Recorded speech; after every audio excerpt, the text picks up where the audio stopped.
Here is how to gain Morse code on Hamster Kombat. You click on the end part tab. After clicking on it down, you hold it down. Then this red thing shows. Daily cipher shows. After you get the daily cipher, here is how you are going to click on it. 1 dash 3 dots. That's B.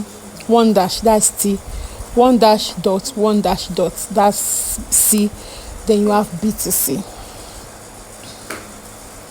As you can see, I'm doing it, and you are supposed to do this very fast. Make sure to like, share, and subscribe, and turn on the post notification, and also click on the links in my description below. See you next time. Bye.